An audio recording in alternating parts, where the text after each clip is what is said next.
Bismillahirrahmanirrahim. Assalamualaikum warahmatullahi wabarakatuh. Alhamdulillah wassalatu wassalamu ala Rasulillah wala haula wala quwwata illa billahil aliyyil azim.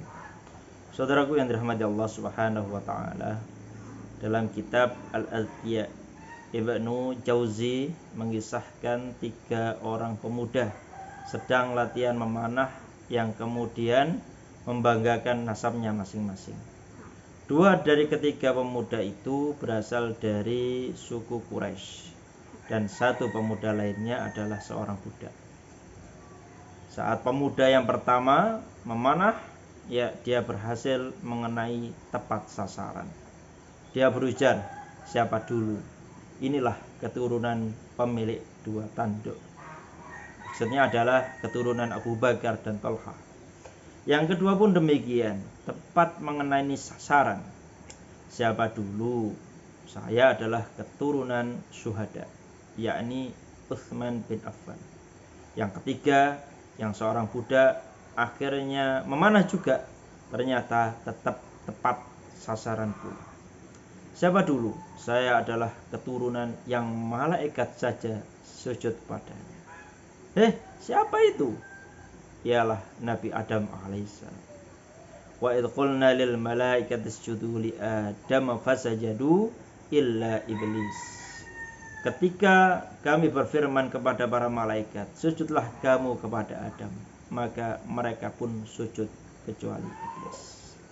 Sahabatku yang dirahmati Allah Subhanahu wa taala, saat ini banyak masyarakat yang bertanya-tanya tentang bagaimana sebenarnya para keturunan Nabi Muhammad SAW. Apakah mereka terjaga dari segala dosa sehingga bebas melaksanakan apa saja, ataukah mereka punya kewajiban yang sama dengan umat Islam lainnya? Para ulama sepakat mereka yang merupakan keturunan Sayyidah Fatimah dari jalur Hasan maupun Husain adalah keturunan Rasulullah SAW melalui jalur nasab. Ada pula orang lain yang bisa menyambung kepada baginda Nabi bukan melalui jalur nasab, tetapi karena jalur sebab. Mereka itulah para ulama yang benar-benar ulama yang mereka alim juga mengamalkan ilmunya. Dalam sebuah hadis yang diriwayatkan oleh Katsir bin Qais, Rasulullah menyebutkan, innal ulama'a warasatul anbiya. Sesungguhnya ulama adalah pewaris para nabi. Nabi tidak meninggalkan harta benda, bukan pula dinar, bukan pula dirham. Yang ditinggalkan adalah ilmu. Oleh karena itu, yang menjadi pewaris keilmuan Rasulullah SAW adalah orang-orang yang berilmu, baik melalui jalur dzurriyyah, melalui jalur nasab maupun tidak.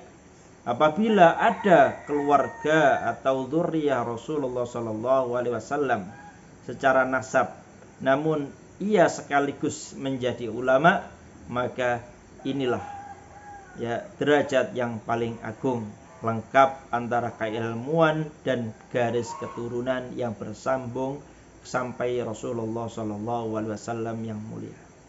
Terus bagaimana seandainya apabila ada keturunan Nabi secara nasab namun tidak mengikuti ajaran-ajaran kakeknya? Syekh Ibnu Athaillah As-Sakandari dalam kitabnya Tajul Arus mengutip sebuah ungkapan yang disampaikan oleh Nabi Ibrahim alaihissalam saat mengadu kepada Allah Subhanahu wa taala. Faman tabi'ani fa innahu minni.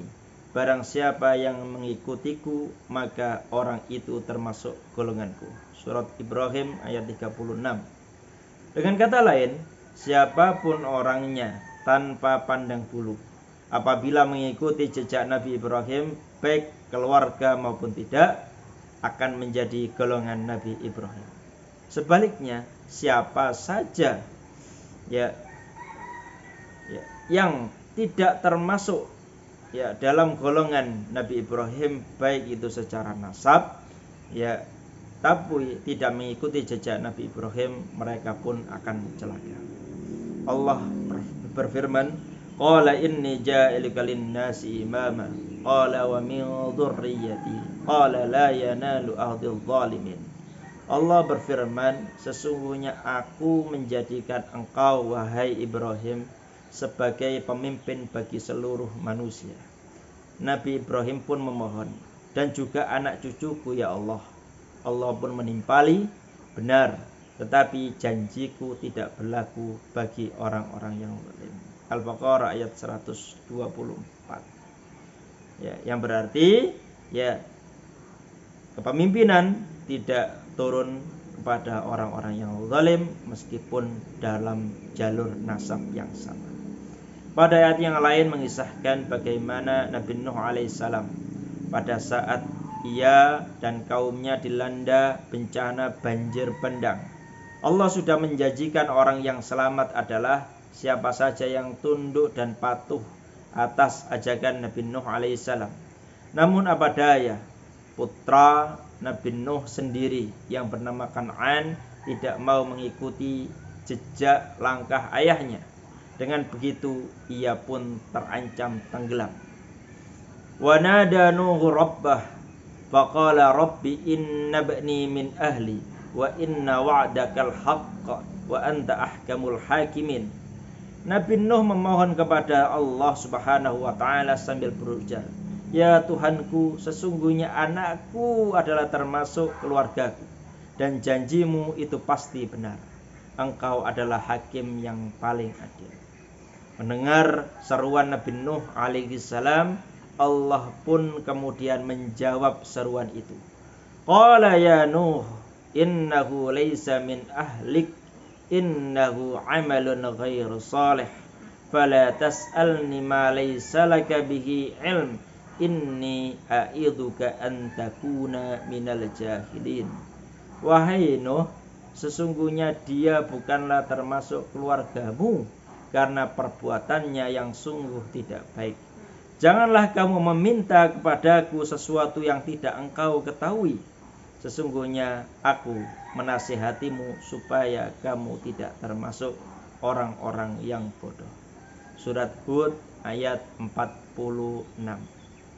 Saudaraku yang dirahmati Allah Subhanahu wa taala, di mata Allah yang paling mulia di sisinya adalah berdasarkan ketakwaannya, bukan berdasarkan nasabnya.